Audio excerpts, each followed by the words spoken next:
Welcome to Steam Next Fest, where hundreds of free demos await. Now we're shooting this video amongst the members of the Steam team so that they can finally get the attention that they want and deserve. Out of all of the events that Steam organizes every year, my favorite has to be the quarterly Steam Next Fest. A celebration of upcoming games and a sort of revival of the demo discs from the earlier generations of PlayStation and Xbox. You know, those jam-packed volume discs are the ones that came in the Xbox magazines at the time. A small collection of various upcoming titles that allow you to try out the game before committing to the full purchase. I've always loved these things, and so obviously I also love Next Fest. Every quarter I sit down and peruse the Steam store, trying out dozens of titles and seeing if I can find that hidden gem that you're always looking for at the end of the day. And honestly, I've been pretty damn good at finding those usually, as one of my favorite games of all time, Signalis, was a Next Fest discovery. But here's the thing. Even with the increased exposure granted by Next Fest, a lot of these games still stay under the radar and never get the love and support that they deserve, at least in my opinion. Exceptions exist, of course, but a lot of titles I have played and loved during this event are criminally underrated, and I want to try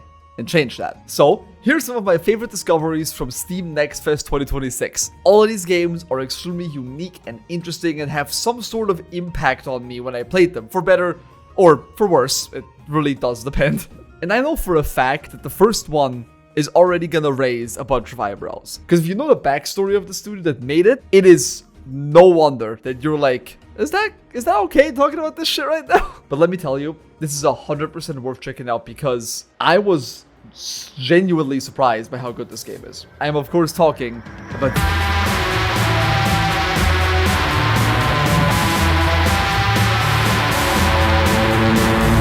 Before we start getting into the weeds of the game, I want to give you some much needed context if you're not familiar with the game's developer and their history. Zero Parades is the second game made from Zom, a UK and Europe based development studio that has made a name for itself in 2019 with the release of their first game, which is still fucking nuts. It's Disco Elysium. It's Disco fucking Elysium. An absolute titan of a video game that is widely considered one of, if not the best CRPG ever made, and that has set the groundwork for narrative, storytelling, and character writing within this genre as a whole. Nearly everyone I know who played it left it a changed person and has never stopped singing the game's praises afterwards. It is one of the best video games ever made and arguably should sit in most people's top games of all time, at least the ones that I've played it. It is in my top 25 as well, it's right there. However, as good as the game is, the things that surround both it and Zom have been controversies, unjust firings, lawsuits, and one massive shit show involving greedy executives and shareholders. That story is so complex and multifaceted that I simply do not have the time nor the expertise in general to cover it here. If you want to know the full story and the extent of everything, there's a phenomenal documentary by People Make Games on YouTube that breaks it all down and explains what happened within Zom and why the sheer mention of that studio turns people off immediately. And that is exactly what happened at the State of Play in September of 2025 when Zero Parades was revealed to the public. The trailer still sits at a negative like to dislike ratio, and you can find many people calling out and shitting on Zom and their practices in the comments below. Seriously, I do not blame anyone who saw this and immediately said, nah, not for me, I know all the bullshit that happened in the background, not looking into it. But I'm a bit less quick on the draw when it comes to this stuff. Regardless of a rough backstory and mistakes made in the past, I always give every piece of art a fair shot no matter what. I've never been a big fan of writing off a game just because of some controversy that happened. Not everyone who works at these studios is a bad person, and I've seen how these studios work with my own eyes. Most of them are just artists, developers, coders, story writers, etc. that just want to work hard and try to make the best thing they can possibly do within the time frame and within the limits given to them by the publisher and the corporate overlords. And when it comes to Zero Parades, that artistry is on full display. I'm saying this with my whole chest. This game is so fucking cool, man. I was incredibly impressed with Zero Parades in the 5 hours it took me to finish the demo. First things first, it looks incredible. The washed out watercolor style that Disco Elysium established is still here, and in some cases, I think Zero Parades is even better looking than Disco Elysium when it comes to the visuals alone. I know it might be a hot take, but I don't know, I just think the way that the world and everything is set up and drawn is so impactful in Zero Parade. The character portraits are beautiful as well. They have a lot more detail and fidelity than the ones in Disco, but they still have that sense of weirdness and strangeness. Even though it is obviously still unfinished, I am missing the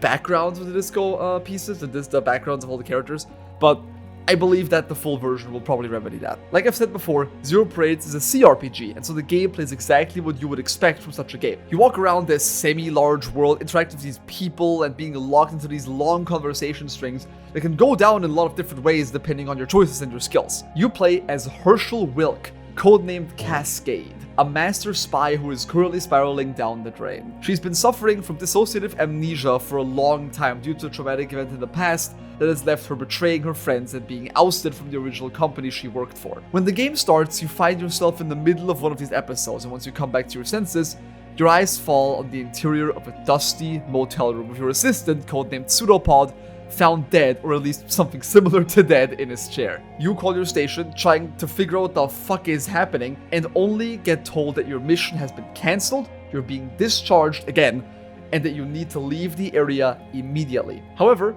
Herschel refuses and decides to go out into the cold, damp streets of Portaferro, trying to make sense of it all. Honestly, how the story is gonna progress from here, I can't really talk about because the demo ends before anything major really happens, but it still sets up a lot of different plot points, and you can kinda tell in which direction it's going, but it still is a bit of a mystery. What the demo does do really well, however, in the 5-ish hours it takes to finish it, is establish the game's world and the characters within. What I immediately noticed when playing is that the writing remains sharp and witty, echoing that wonderful quality of its predecessor, but with its own unique twist to it all. This was the human game, and he played it poorly. Time to give up his sea. Too late, Operant. I'm smashed and leaking. Whatever happens has already happened. While Disco was a murder mystery game, Zero Parades is a spy thriller, and that single decision influences every facet of how the game is written and how the game is played as well. You never know if a person you're talking to is actually what they say they are, and that unknowable nature is something I really like about this game's feel. Same with the weirdness and also the large amounts of comedy in the game. There's so much weird and funny shit in this game that had me burst out laughing a few times because of just how ridiculous it all is. I'm not telling you anything because you really have to play this game for yourself to find it, and it's a spoiler in my opinion, but fucking hell, it's so funny at times. Even the political and social commentary is there, and while not as direct and provocative as Disco Elysium, it still brings up a lot of interesting things, and that made me kind of back up a bit and was like, damn, they're making solid points here. But even with all those positives, I can understand why so many people feel very conflicted about Zero Parades. While it does try to be its own thing, it still echoes a lot of what Disco Elysium was and what the people who have been ultimately wronged by Zom created. It's a difficult situation, and the decision to give this company money for their new game that is still aping some of the original work is not an easy one. I personally have a more optimistic and open stance towards the game, but I see why some cannot. All that I can say on the matter is that you should educate yourself on Zom and their history, and then make up your own mind of the situation and whether you can support them in spite of everything that happened or not. But as a standalone game, removed from all the baggage and biases, Zero Parades is shaping up to be a fantastic title if the quality remains as high as it was in the demo. It's also not that far from release. It comes out May 21st, so in a few weeks we'll all see how it goes down. Let's see if, against all the odds, Zom can deliver. Phew, that was a big one. There had to be a lot of context talk, so I apologize for that, but I do feel it's important to put in all the facts before talking about the game with such a troubled backstory. But don't worry, the other spots on this list are nowhere near as controversial as this one. So how about we switch genres to a game that is all about going fast, shooting guns, and hunting high scores. You know, one of those flow state games. And for once, I don't gotta say the name of the game because it does it for me. So please, would you take it away, Flower Garden?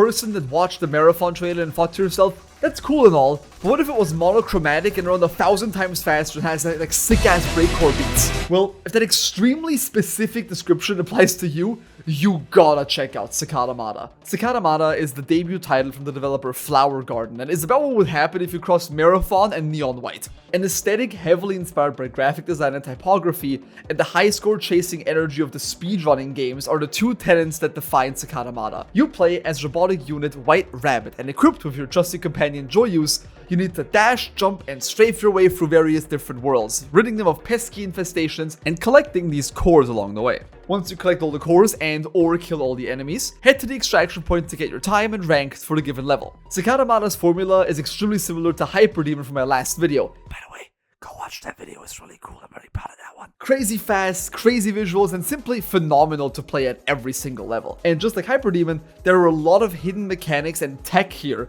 that are invaluable to your success at getting those illustrious diamond ranks. You get an air dash, a triple jump, and a ground slam by default, and each of those have some sort of tech associated with them. Dashing into an enemy, for example, does damage to it and resets its cooldown if you kill them with it. Slamming on top of enemies also does damage and bounces you off of them so you can reposition easily, in addition to also resetting your jumps, just like the dash will do. The levels also build on this movement-based design, as there are jump pads for extra mobility, breakable platforms for some quick kills, and other mechanics like air currents and elevators for additional opportunities. Everything in CICADAMATA is about going fast and being stylish as hell while doing it, and that is so much fun to play. The demo isn't crazy long, but it has a large variety of levels and locations, all of which have unique gimmicks and hazards, so it doesn't become repetitive or just run through the same level over and over and over again. Now, story-wise, I don't think there's anything major to really talk about here. While there is world building and a general idea of what you're doing, it's all kept very vague on purpose. Just like its peers, it is a gameplay-first video game that you play to get into the flow state and just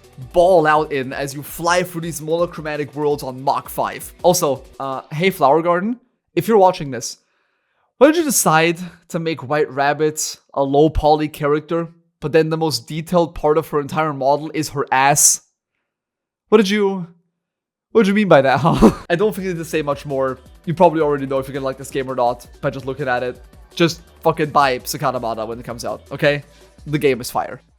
Before we move on to the next game, I quickly want to remind all of you watching that I have a Patreon and memberships. I offer lots of different rewards and bonus content for everyone who joins, including detailed breakdowns of each of my videos, 24-hour early access to the videos, and I even make exclusive review and ramble videos for everyone who chooses the highest tier over on Patreon. For example, I made a marathon review a couple of weeks ago. Here's a sneak peek.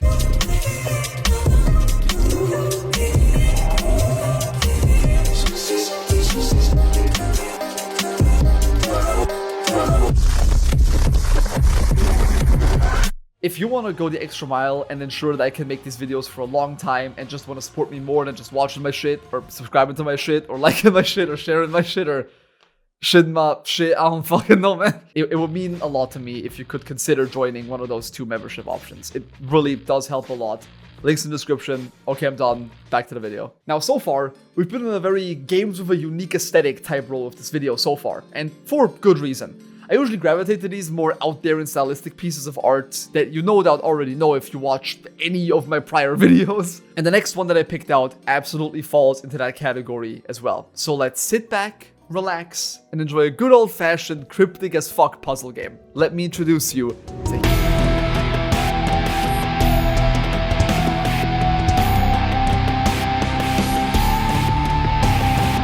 Now this is an interesting one. Helix is probably the most visually striking game on this list next to CICADAMATA, but in an entirely different way. Inspired by indie comics and manga of the 80s and 90s, Helix looks like some sort of playable painting. You can see the rough brush strokes and lines that were used to craft all these scenes, and the combination between the backdrops being static and the smooth animations of the water and the characters. It's so beautiful. The game looks incredible. Even the old school way the game cuts between one screen to the next almost feels like you're flipping through the pages of some old comic you found in a yard sale when you were like a kid. And honestly, the aesthetic alone is probably a good reason to just buy Helix in general, because the gameplay is something that's gonna be a bit more contentious, I believe. Helix is this very interesting combination of a puzzle game and a Metroidvania. You control this little guy here and start off with 0 abilities. All you can do is walk around, push things, and hit buttons and levers. That's literally the most basic game mechanics you can possibly put into a video game. But as you explore the world and try to find out the mystery behind this strange doppelganger that keeps following you around, or more like you follow it around mainly, you start unlocking more and more abilities that are denoted by various shapes. The ones that I found in the demo are the square, which allows you to place down these massive pillars to either activate switches or make like makeshift bridges over water. And this half circle looking shape that makes a little drone of your own head, and you can pilot that around the map and interact with buttons that you couldn't reach otherwise. But I also know that there are going to be so many more abilities and upgrades to find, not just throughout the full game, but the demo itself as well. And here we come to my main critique of the game. I think this is a bit too cryptic at times. Helix obviously wants to go for the mysterious exploration game vibes, and for the most part it does it really well. The game has 0 dialogue and almost no music at all. It's very limited, and so all you can hear are the sounds of your character and some of the wildlife hopping around the screens. There's no quest log or objective markers or any indication of where you're supposed to go. You just kind of dropped into this world and are told to figure it out on your own, which like is cool and commendable, but I found myself getting hopelessly lost on a few occasions, and at a certain point I had like no idea where to go next. I was completely lost in this monochromatic painting world. All of my attempts at solving some puzzles failed, and I just could not figure out what to do or what was supposed to happen next, so I just ended up quitting the demo early, which is so unfortunate because I can see the vision that the developer, Badass Mongoose, really had here. And that's why I still want to recommend this game to you in spite of my struggles with it. If you enjoy intricate and difficult puzzles and vibe with the aesthetic and atmosphere, please consider giving Helix a shot. The demo is still available, and the full game comes out on May 21st, so you have plenty of time to test it out before dropping money on it. Congratulations, you've made it halfway, or at least semi-close to halfway, because this is an uneven number of games, but whatever. I hope that you pause this video for a second to add one of those games to your wishlist, because they absolutely do deserve it. But if you have watched one of these indie game showcases before from other creators, you should know that the later we get into the video, the more interesting and fascinating the games become. And that couldn't be more true for the next one on the list. After my Games for Freaks video, the developer of this game actually emailed me and asked me if I wanted to play his game. I was very hesitant at first because this was not my first time having a game dev reach out to me, but all of the previous ones were trying to sell me some asset flip or some poorly made product that was obviously just trying to make money, and he was looking for cheap promo. But this one felt different. This guy was citing games like Off, Yume Nikki, and Undertale as inspirations. And then when I looked up the game on Steam, I got a sense that this is someone's passion project. Not just something to make them money, but something that obviously means a lot to them and that they poured many hours of work into. So I decided to give it a shot, and almost immediately after starting, I decided that, oh yeah, this has to be in this video. So while I'm technically cheating because it wasn't part of Next Fest, I also don't really care because this game truly is something special, and you all need to put this on your radar ASAP.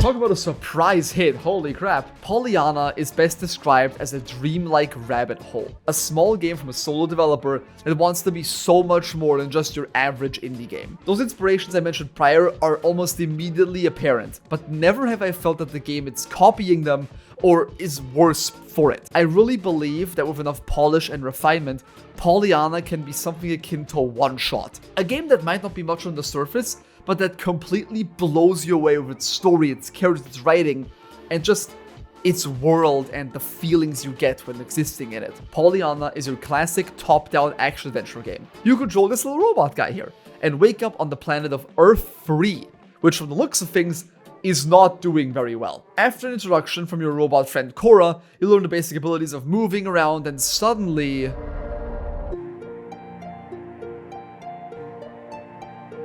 oh yeah, this is one of those games. Pollyanna is roughly split up into 2 separate parts. The first part is the overworld section, where you walk around, fight robots, and solve pretty simple puzzles. Very basic, top-down indie game stuff. And the other one is the Dreamscape, a strange and more esoteric area where a lot of the game's world building and storytelling takes place. The parallels between the Dreamscape and Pollyanna and Yume Nikki's dimension hopping is undeniable, but just like in that game, it works really well here too. These are genuine rabbit holes that you can lose yourself in for a shockingly long amount of time. One of the signs in the Dreamscape literally warns you about it, and sure enough, it did not disappoint. There is so much to this Dreamscape area, to the point where I even asked the developer Phyllis about it, and he told me straight up that this single location was going to have 22 different dimensions before it had to be cut short for the demo. And that is just this one vending machine dimension at the beginning of the game, so I can imagine how much crazier and wilder these segments will get in the future. But going into the gameplay now, I think this is where Pollyanna needs the most work. The movement and puzzle solving is fine, and the whole light level mechanic is actually really cool. This is a resource that acts as your health and a sort of ammo system at the same time. Whenever one of your other resources gets depleted, either you run out of dashes or you have no more energy for your attacks, you can instead spend health points to keep going anyways. It's a very interesting system that I think could be really cool, but I never really had to fall back on it in my playthrough. In fact, I mostly just activated it by accident. So while it's cool, it still needs some touch-ups in my opinion. Same with the combat, but those are easy fixes. The combat works, but it feels pretty rough around the edges. I think some more animation, sound effects, and additional visual feedback would go a long way here. But I also know that the combat isn't necessarily the point of the game, so I can gloss over it for now because it's just a demo as well. Story-wise, the current demo doesn't have much, but the setup is really interesting. During your explorations for the Dreamscape, you learn that Earth has died twice already, and humanity has essentially gone extinct completely. But some bright scientist minds have devised a failsafe protocol to bring humanity back after a catastrophic event, and it is your job to execute that plan. There is so much more here, and the game sets up a lot of different threads and rabbit holes as well, but I want you guys to play this for yourself. More than like any other game on this list, if I'm being honest. Just let me tell you, there are some incredibly cool moments in here, and you will not be disappointed for giving this a shot. The demo's still available on Steam, go ahead and play it. Pollyanna is one of the biggest surprises I have played during my time making this video, and I do hope that the game will be successful enough for Phyllis to keep making games. As a debut title from a solo dev, this is shaping up to be incredibly promising, and I cannot wait for a full release sometime next year. These types of passion projects need to be supported. You know how I said that the last one was technically cheating because it wasn't part of X-Fest? Well, in the spirit of cheating, this one has likely already been released by the time this video comes out. And I think a lot of people have had it on their radar at some point or another. One of the prettiest indie games I have ever seen, but also one that has been plagued by delays and development troubles for a long time now. I am of course talking about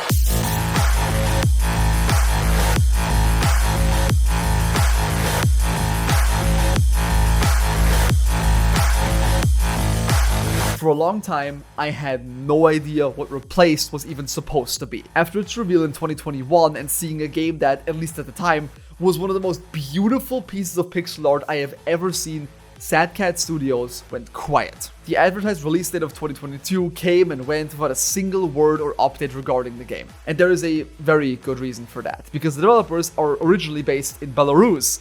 And if you're aware of a specific world event that started in early 2022, I think we can all understand why they had trouble making this game. But thankfully, even amidst living through one of the most horrible things imaginable, Sad Cat Studios hunkered down and was still working tirelessly on Replaced, with a release date being locked in for April 14th, 2026. And I immediately jumped onto this demo as soon as it came out. I just had to know what this game that I have seen so much about actually was like to play. Would it be some elaborate side-scrolling beat-em-up like Streets of Rage? Would it be a narrative-heavy experience that was more akin to like a 2D Last of Us or a 2D Uncharted? And the answer to that is, like most things, somewhere in between. You play as Reach, an AI trapped in the mortal body of its creator, Warren. After an experiment that went wrong in the laboratory, operators from the mysterious Phoenix Corporation entered and executed all of the surviving members for unknown reasons. Now, Reach and Warren are on the run, attempting to return Reach to its original body and figure out the motives behind the mass murder and the Phoenix Corporation as a whole. Replaced describes itself as a cinematic retro-futurist action thriller, and that moniker hits the nail on the head perfectly in my opinion. This game knows how beautiful it is, and even in spite of all the delays and development issues, the things that were not lost were its style, atmosphere, and aesthetic. There are games out there with great pixel art and stunning visual styles. Hell, I even featured some of them in this video already. But even after all these years, Replaced still sets the new standard of quality within this niche. Every single thing in this game looks immaculate. The backgrounds, the lighting effects, the animations, the seamless blending of 3D and 2D, the camera movements during exploration and combat. Every single part of Replaced has screenshot-worthy levels of artistry, and that is by far its biggest strength. Simply walking through this broken and twisted interpretation of the 1980s USA is enough to bring a smile to my face, and every single artist who works at SadCat Studios should be incredibly proud of what they've made here. If I had to describe the gameplay of Replaced, I would say it's a 2D version of the Batman Arkham games, at least when it comes to the combat and feeling of it. If you're not familiar, while developing the Arkham series of games, Rocksteady developed a new unique combat system titled Free Flow, which aimed to replicate Batman's iconic fighting style in video game form. When an enemy is going to attack, these little squiggles or lightning strikes or whatever appear over their head, communicating that they're about to strike you, which allows the player to either dodge out of the way or initiate a counter to seamlessly parry enemy attack and retaliate immediately. I do not think I have to elaborate on why this combat system is genius. I think the gameplay in the background already shows you that. But as you can see, Free Flow has so far been exclusively used in 3D games because frankly, that is what it was made for. So color me impressed when Replaced not only adapted the system beat by beat, but also managed to make it work in this new perspective as well with zero issues. When I entered my first combat encounter, I got it immediately. I was dodging, countering, and executing enemies like I've been playing this game for 20 hours, and that feeling was so fucking awesome. God, it was so cool. I have of course played the Arkham games, but it's been years since then, and so coming back to the system felt so incredibly natural, and that's a good hallmark of having something done well in a game. So even if the system stays like this, I feel like the combat is not gonna get old anytime soon. What did irk me about the gameplay, however, was the climbing. Much like Batman Arkham, Replaced features a multitude of platform and climbing segments throughout the level in order to break up the gameplay flow, and usually that is perfectly fine for me, but I don't know if I'm bad or if there's like something wrong with the game design or gameplay flow, but I cannot seem to wrap my head around these segments at all. There's something like a tripping mechanic in the game where if you don't jump or vault over obstacles, you just kind of fall over them like a dumbass. I could not figure out the system for the life of me due to the strange delay that the jumps seem to have because you can hold the button down to jump higher and just press it to jump normally. Same with the level design and strangely inconsistent signposting. There was this one part that I had absolutely no clue how to progress. I was jumping around trying to enter the building for a solid 3 minutes to no avail. Eventually I had to look it up and discover that these things are swingable monkey bars. Now, I don't want to outright say that this is a design mistake. It could just be me having a brain fart, but I feel like that they weren't clearly designated enough as swingable objects, especially because you never had to swing on anything before this point. So overall, the climbing was fun, definitely looks really cool, but navigating these parts can be a pain for some people. It definitely was one for me. However, even with these supposed shortcomings, I really enjoyed Replaced. The only other thing I'm a bit sad about is that there is no voice acting in the game, which I think would have given it a bit more soul as well as add to the soundscape, but hey, I'm not opposed to reading either, so whatever. Either way, if you enjoy what you've seen here, definitely check this one out for sure. Even if you just buy it to take pretty screenshots of all the locations, it's honestly worth it for even just that. So far we've had a CRPG, a flow state shooter, 2 atmospheric puzzle games, and an action-adventure game. All of them vastly different games, all doing their own unique thing. But what if we add a game in a genre that is as oversaturated as they come these days? Nope, too easy. Nah, Aaron Pineapple does those and I can't take away his job just yet. I said a genre that was oversaturated, not dead already. There we go. I know people love these games, but I personally am a bit more reserved when it comes to the roguelike genre. Outside of a few rare cases, I usually don't get grabbed by roguelikes as hard as other people tend to do. Not even the new breakout hits like Nugenics or Slay the Spire 2 could catch me for longer than a few hours, if even. I haven't even bought Slay the Spire 2, for example. But despite not being a massive fan, I can understand why people fell in love with this genre so much, so I at least wanted to shout out one game that I think is unique enough to be featured in this video, and is also weird enough to be up my alley. So strap your wizard hats on, everyone, because we're exploring the wonderfully strange world of...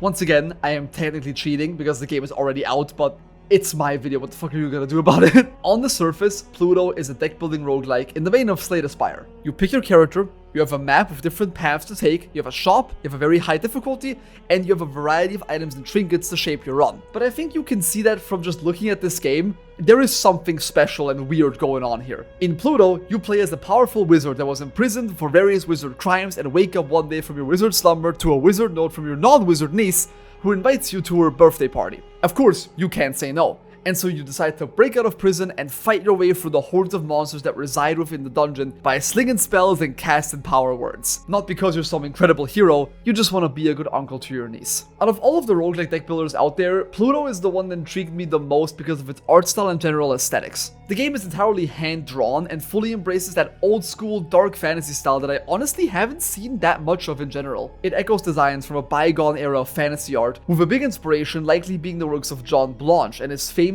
pieces of early Warhammer editions. The artist responsible for Pluto's incredibly unique aesthetic is Ditch Witch, who has already made a name for himself by providing artwork for a lot of smaller hardcore metal bands like Caustic Flag and Fistula and Piss Rods. Banger name, by the way, guys, like what the fuck, man. Pluto's art doesn't go quite as hard into the gore and dismemberment aspect that Ditch Witch normally uses in his pieces, but it still has a distinct edge to it that makes it special in its own way. The monster designs are unique and grotesque without venturing into that grimdark territory that makes you want to look away and be like, ooh, that's a bit too much, my guy. I think it's a nice compromise to have the game look weird but still not be as unapproachable as some of the album covers that he made, which I literally can't even show on YouTube because of how grotesque and brutal they are. The sound effects in the game are also carrying that weirdness, with your character making these strange chanting noises every time you cast a spell, and the soundtrack is very low-key dungeon synth ambient to sell that vibe of being deep down in some dank and creepy area. It's super cool. You know what's also really cool? Pluto's gameplay, which is just as different and unique as its art style is. As previously mentioned, you play a wizard, and wizards cast a lot of spells. But instead of some lame-ass staff or some dinky wand, you use your individual fingers to form elemental combos, which then result in the appropriate spell being cast. The way this works is surprisingly intricate too. Each finger can act as a conduit for a specific element, arcane, lightning, or fire, etc., and each spell requires a specific combination of elements in order to be cast. The fingers run through from left to right, and so fighting in Pluto is less about managing your mana or playing the biggest card, but instead you're trying to assemble the perfect line of elements so you can cast every single spell that is in your hand at the same time for max efficiency. In order to visualize this for you, let's look at the spells Zap, Arc, and Boost. Zap needs Arcane and Lightning, Arc needs Triple Lightning, and Boost needs Lightning and Arcane. Now you could cast these spells individually, and that would work just fine. Or we could think like a wizard and make some magic happen. By aligning the spells on your fingers in a specific way, the free spells end up overlaying on top of each other, and so the element that is one spell's ending becomes the beginning of another spell, and vice versa. This way, we can combine the required elements all into a big line to cast the free spells at the same time while still having fingers to spare for other stuff. This is what kept me playing Pluto for as long as I did. Learning to build your deck in a specific way so you can always draw into the spell combinations that are easiest to cast is so incredibly enjoyable, and is something that I've never seen before in this genre, at least not to this extent. It's not an easy system to learn either, and figuring out a strategy can be quite challenging at times when the roguelike gods end up being very stingy with the powerful spells and you have to kind of work what you're given with. But I also know that with enough time and practice, you can make some absolutely insane builds here that fly through 5 spells in a single turn and demolish enemies like they're nothing. Because at the end of the day, that's what roguelikes are all about. Being rewarded for creativity and skillful play by breaking the game open is something that is custom to this genre, and Pluto is exactly in that same camp of games. The game is already out, and the devs over at Siege Wizard have already posted a steady post-launch release plan to ensure long-term enjoyment is guaranteed. Stuff like this needs to be supported, guys, so go ahead and sling some spells. But you should know me by now. Not a single video I make can end without at least partially being about the horror genre. It's what I love the most. It's what I have the most vivid and forming experiences with, and no matter how many projects come out, I will always look forward to them and hope that they can give me such a feeling again. This next game is the one that got me the most out of all of them. A game that I feel like is going to be exactly the type of experience I love, and I hope that the full version will be just as good as this demo. So follow me for a dive below the surface, and let me show you the claustrophobic and religious nightmare that is me.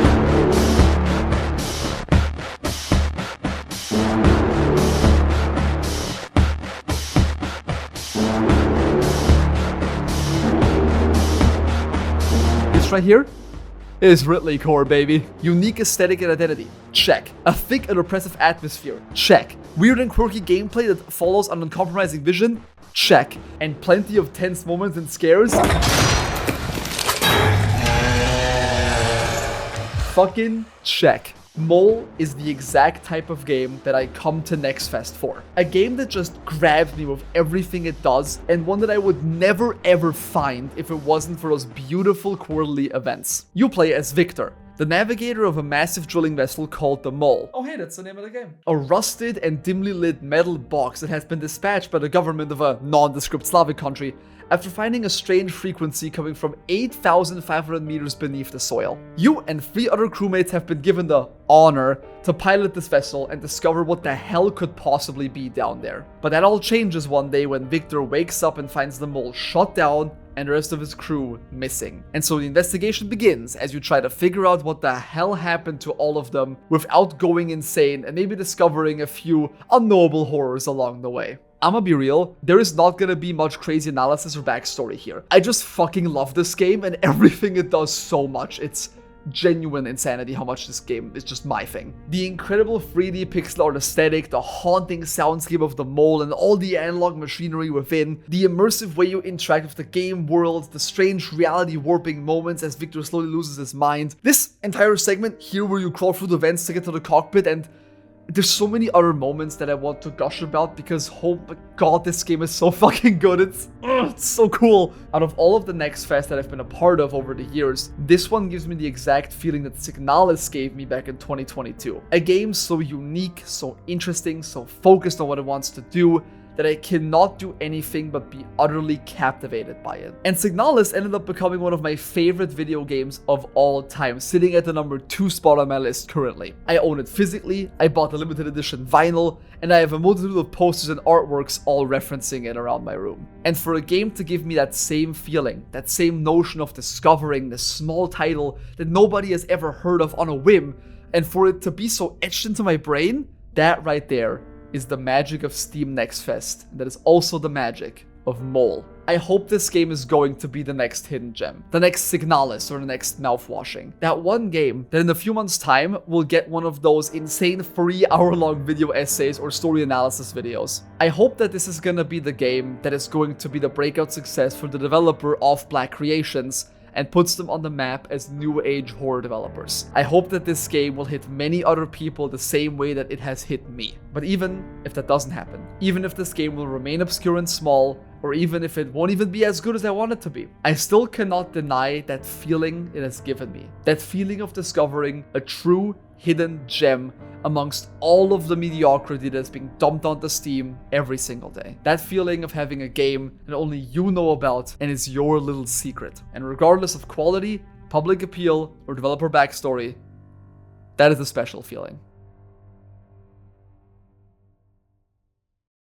And there we have it. Those are some of my favorite findings from February's Steam Next Fest. I will 100% be turning this into a regular series because there is still so much to explore within this realm and I wish I could cover everything. So if you have a game that is either upcoming or has recently been released, make sure to tell me in the comments below. I got a bunch of awesome recommendations from my previous video, some of them having landed in my library already, and so I cannot wait for more. It's really cool to see that my audience has a really good taste in video games, at least so far. You guys are pretty damn cool. There were almost 20,000 games uploaded on Steam in 2025 alone. And while a bunch of them are shovelware or blatant asset flips that only exist to make money, some others are genuine pieces of art made by incredibly talented people. And all of them deserve success and an audience of people because that's what good art should deserve. In an industry that becomes harder and harder to exist in, and on a platform that values engagement and viewer retention over everything, I hope that these videos serve as a great palate cleanser from the usual mediocrity that you are experiencing every single day. Much like these developers and their games that I talked about, I too am simply a passionate artist trying to share my creations with the world. And I'm really thankful for every single one of you that happens to not just click on the videos, but also watch them through to the end. You guys are the reason that I cannot only continue this hobby as passionately as I am continuing it, but also to get compensated and see some monetary gain from it as well.